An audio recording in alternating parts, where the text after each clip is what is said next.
Задолго до начала весеннего призыва Сунжинский военный комиссариат провел работу по оповещению ребят призывного возраста, вручили им повестки, с новобранцами провели профилактические беседы. До начала очередного призыва в военном комиссариате были проведены все мероприятия.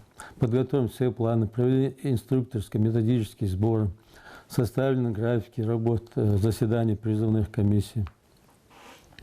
Организационная работа проведена указанные сроки, установленные сроки и в полном объеме.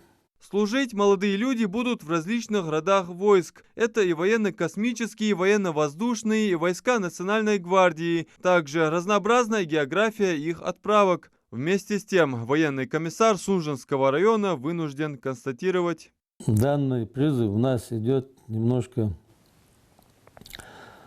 тяжело. Это первое. Это слабая явка призывников на призывные комиссии. Это может быть связано с тем, что мы передислоцировались, сейчас находимся в старом здании университета по улице Демченко. В связи связано с тем, что мы начали строительство нового здания военного комиссариата. Поэтому есть некоторые неудобства даже для посещения военного комиссариата, прибытия. Или многие не знают, где мы сейчас находимся.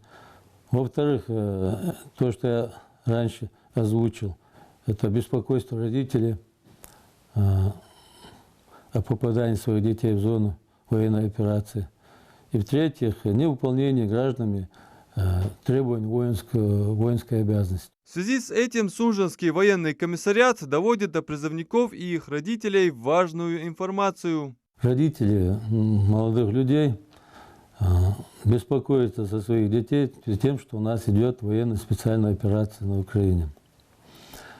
Как заверил министр обороны, сказано руководством страны, я могу их заверить, что срочники не только с нашей территории, но по всей стране, они не могут быть направлены в зону специальной операции. Я еще раз говорю, что родители не переживали. Юноши будут проходить военную службу в тех воинских частях по месту дислокации на территории Российской Федерации.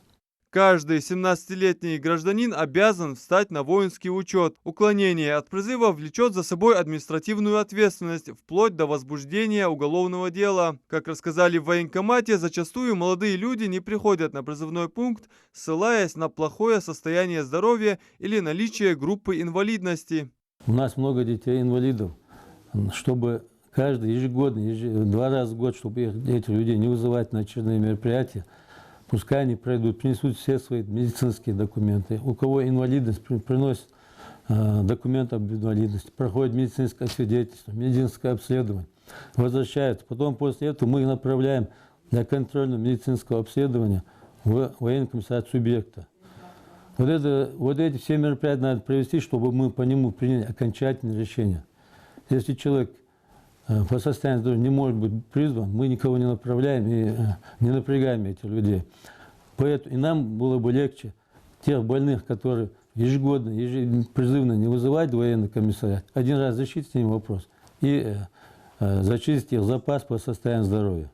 Служба в армии дает много преимуществ. Уже во время ее прохождения солдаты могут заключить контракт и по истечении 6 лет военной карьеры получить жилплощадь на сумму до 4 миллионов рублей. И таких плюсов много, не говоря уже о престиже профессии военного. Адам Мережков, Асхаб Белакиев, Новости 24.